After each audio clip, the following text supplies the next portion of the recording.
Alors nous voici au 20e dimanche après la Pentecôte et comme je vous ai dit hier soir, nous voilà, c'est un deuxième dimanche sur l'année où nous lisons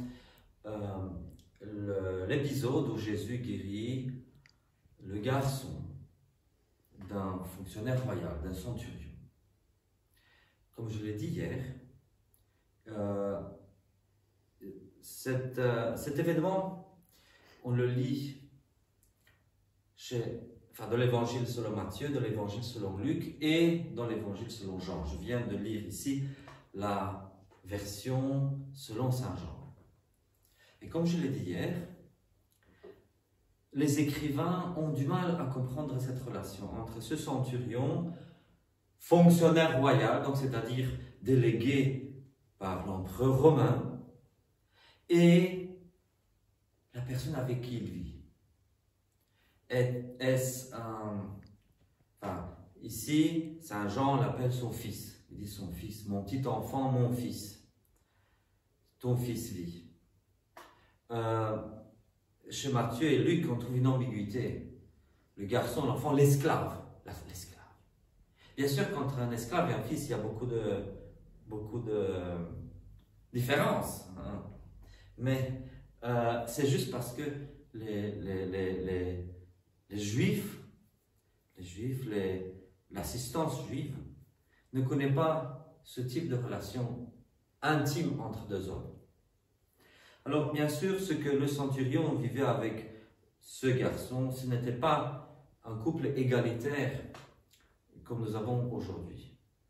Même le mariage homme-femme était un mariage inégalitaire, totalement inégalitaire.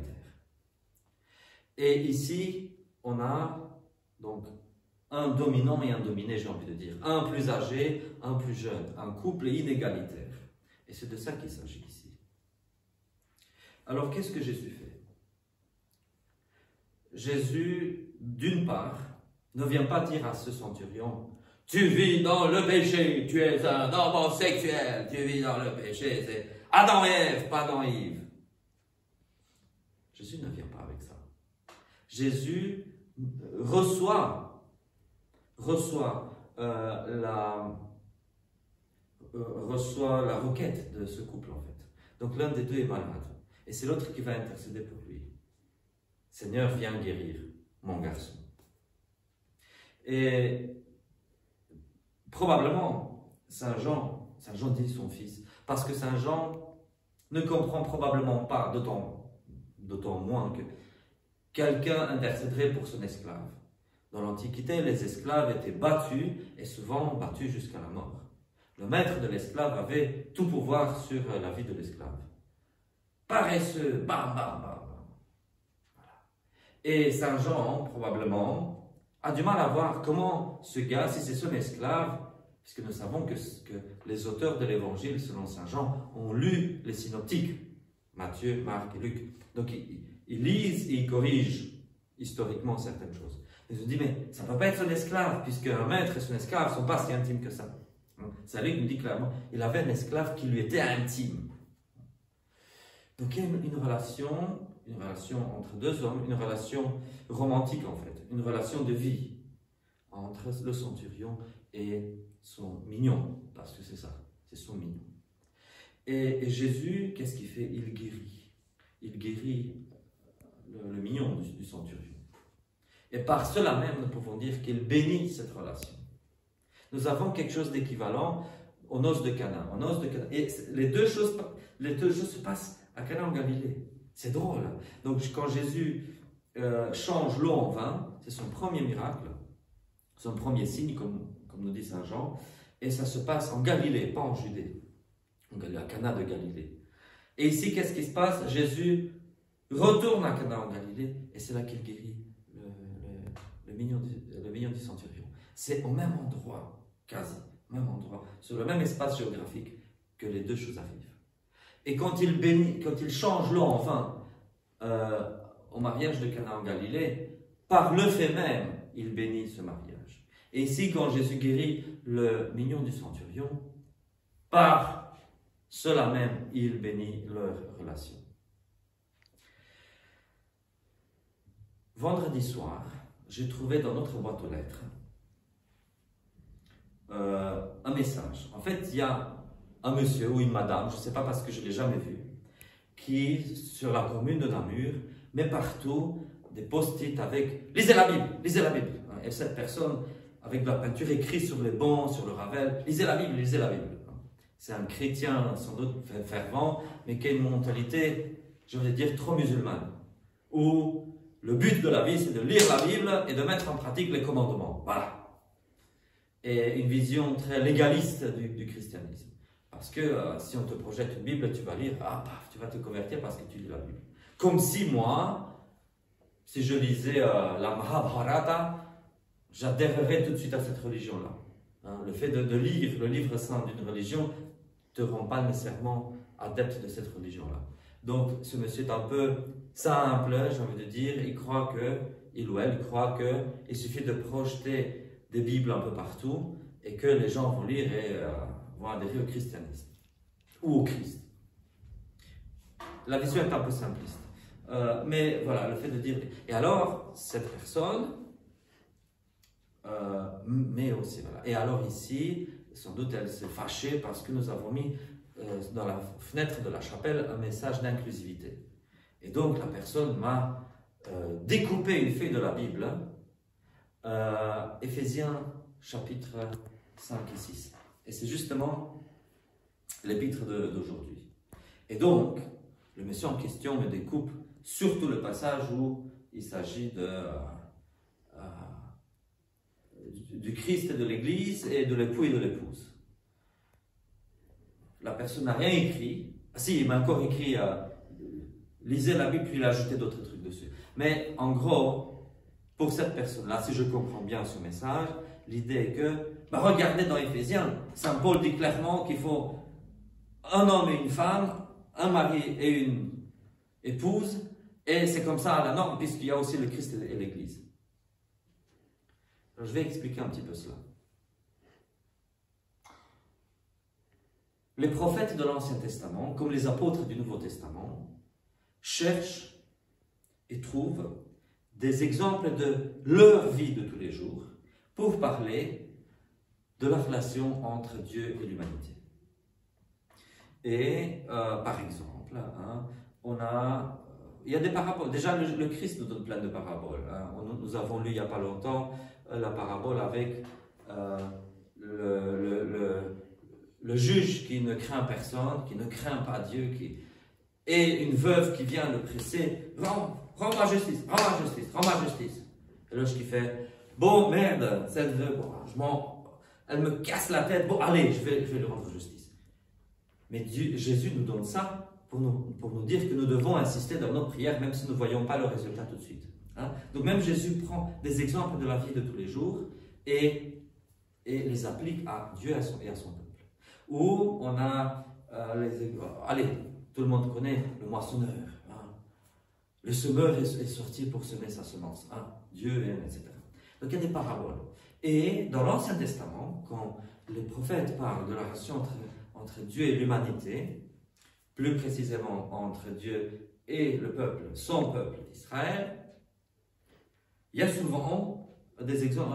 Je vais vous donner une parabole qui vient des prophètes où Dieu dit par la bouche du prophète, voilà, je suis passé sur le chemin et toi Israël, je t'ai trouvé dans la boue, je t'ai prise, je t'ai lavé, je t'ai soigné, je te donne des vêtements et toi tu fais la pute.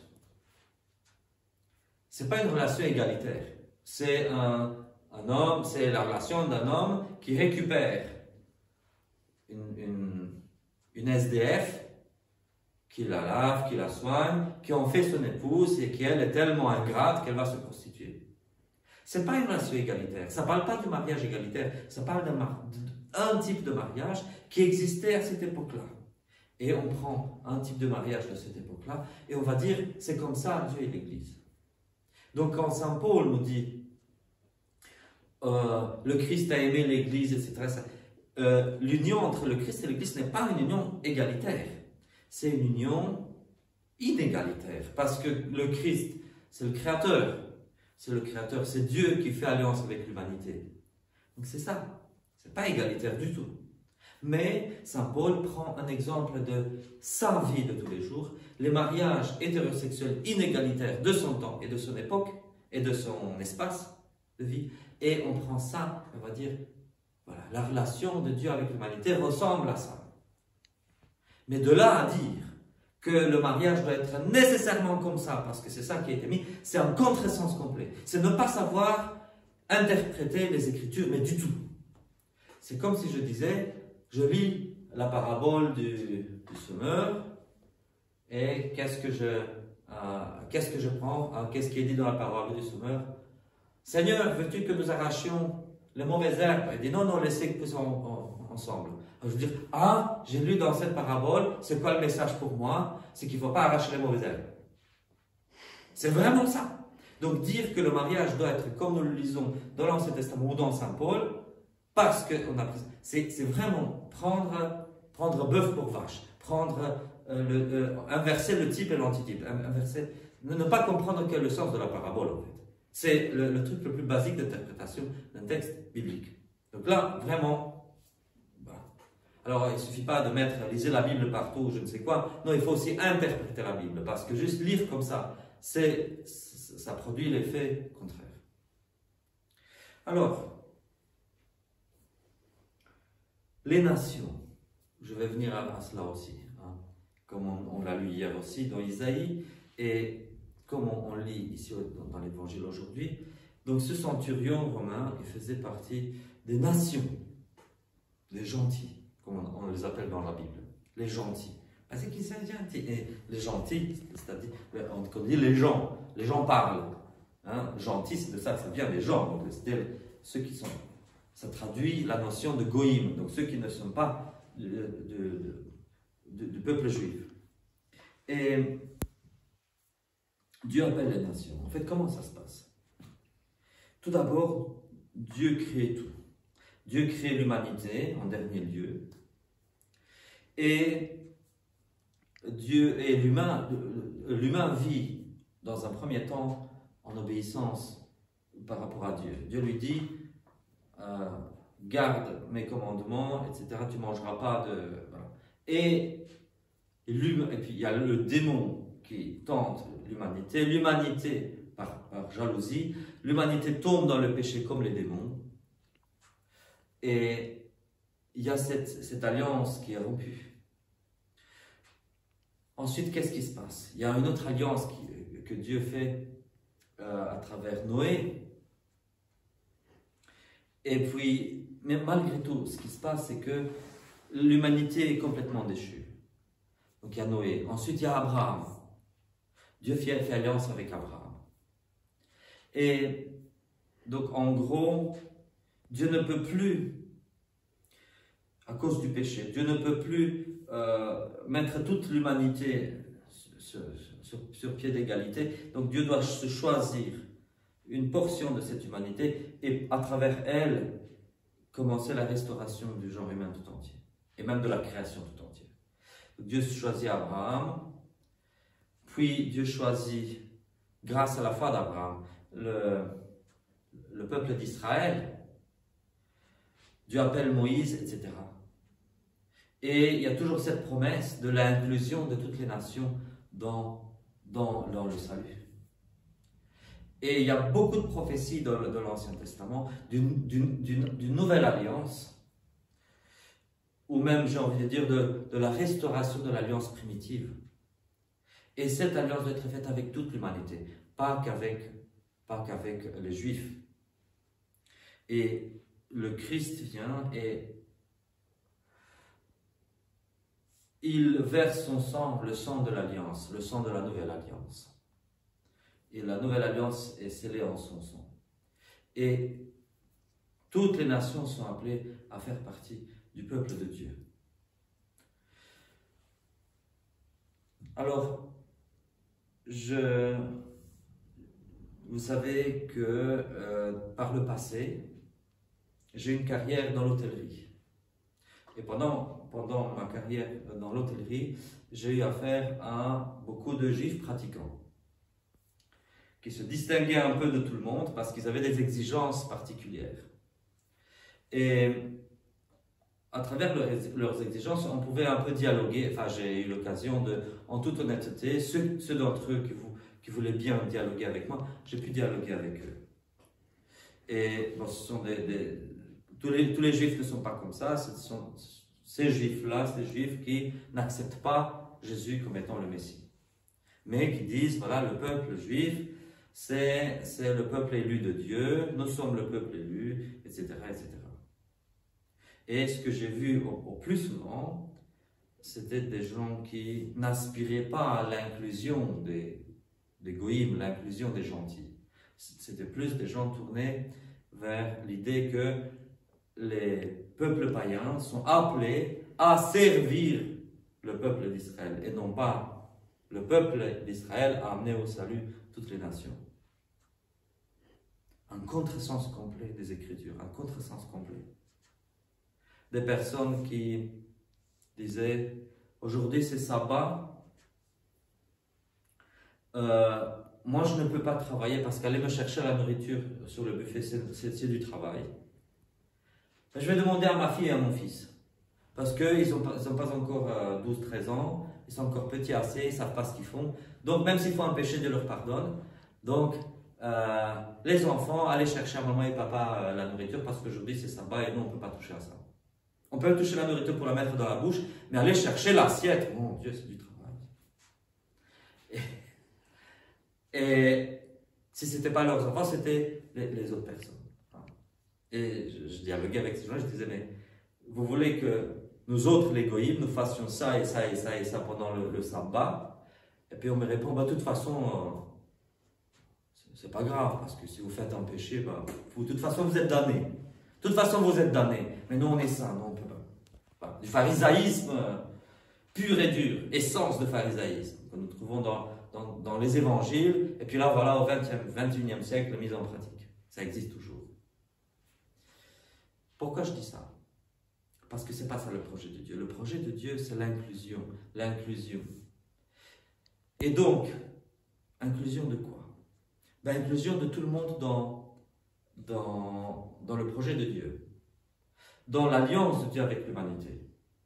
Parce qu'il s'agit de ça avant tout. L'alliance de l'humain de Dieu avec l'humain. C'est ça. Et inclure, c'est pas inclure dans le néant. Nous sommes une église inclusive, nous sommes non seulement une église, mais un réseau d'églises inclusives. La communion anglicane, libre et internationale est un réseau d'églises qui, en toute catholicité, suivent ou essayent de suivre au mieux la foi de l'église primitive, la foi du christianisme primitif.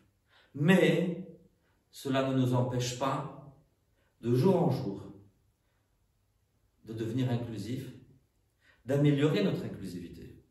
Parce que notre communion d'église, elle est apparue au 19e siècle, mais à l'époque, on ne parlait pas inclusivité. Mais nous essayons, dans la mesure du possible, de travailler à cette inclusivité. Et comment est-ce qu'elle a commencé, cette inclusivité? Saint Paul nous dit dans l'Épître aux Galates, il n'y a ni juif ni grec. Il n'y a ni personne libre ni esclave. Et il n'y a plus de hommes et femmes, car vous êtes tous un en Jésus-Christ. Galates chapitre 3. Donc, première inclusivité, il n'y a plus de juifs et de grecs. C'est-à-dire que en Christ, ce n'est pas l'appartenance biologique au peuple d'Israël qui compte. Il y a encore aujourd'hui les Falachas qui appartiennent à l'aplogroupe masculin A1. Là où il n'y a pas eu d'erreur de copie. On peut dire les Juifs d'origine. Mais c'est pas, Dieu ne cherche pas la génétique. Même ceux qui se disent juifs aujourd'hui, la plupart d'entre eux n'ont rien de juif génétiquement. Donc, le vrai hébreu n'est pas celui qu'il est génétiquement, mais celui qu'il est selon la promesse, celui qui est entré dans l'héritage du Christ. Donc, il n'y a ni juif ni grec. Il n'y a ni libre ni esclave. Le monsieur ou la madame qui a mis cette feuille dans la boîte aux lettres, c'est drôle, il ou elle lit seulement le premier verset du passage. Il fallait juste lire un tout petit peu plus loin, là où ça dit « Esclaves, obéissez à vos maîtres ». Parce que c'est exactement dans le même passage de l'épître aux Galates ou de l'épître aux Éphésiens, même chapitre, même passage de l'épître aux Éphésiens, que saint Paul dit « Esclaves, obéissez à vos maîtres ». Or, nous avons dépassé cette étape-là, d'esclaves et de maîtres. Et si nous avons dans la même Bible deux versets qui, dans leurs lettres, sont contradictoires, parce que s'il n'y a plus d'esclaves et de personnes libres, et puis d'autre part, esclaves, obéissez à vos maîtres, c'est qu'il y a quelque chose de contradictoire. Mais quand il y a des contradictions comme ça, nous, ce qui nous importe, c'est de suivre les principes. Pas les règles, mais les principes. Et c'est ce que le Christ nous a appris. Donc, il n'y a plus d'esclaves et personnes libres. Et à la fin, dernière inclusivité, il n'y a plus d'hommes et femmes. Parce que c'est dans la Genèse. Et Dieu les fit hommes et femmes. Et saint Paul aux Galates nous dit, il n'y a plus d'hommes et femmes. C'est-à-dire que les différences sexuelles ou les différences de genre ne sont pas importantes aux yeux de Dieu. Qu'en Église, je vais leur dire, je l'ai dit assez, je ne l'ai pas dit assez en fait. Quand on baptise, on ne baptise pas une paire de testicules. On ne baptise pas des ovaires. On baptise une personne tout entière, quelle qu'elle soit, avec testicules, avec ovaires, sans testicules. On s'en fout. On baptise une personne humaine. Et c'est la même chose quand on bénit un mariage. Si cette distinction-là n'existe pas au niveau du baptême, pourquoi est-ce qu'elle existerait au niveau du mariage? Et pourquoi est-ce qu'elle existerait au niveau de l'ordination? Parce qu'à niveau, quand on ordonne quelqu'un, l'Esprit Saint ne descend pas sur une paire de testicules. L'Esprit Saint descend sur la personne tout entière.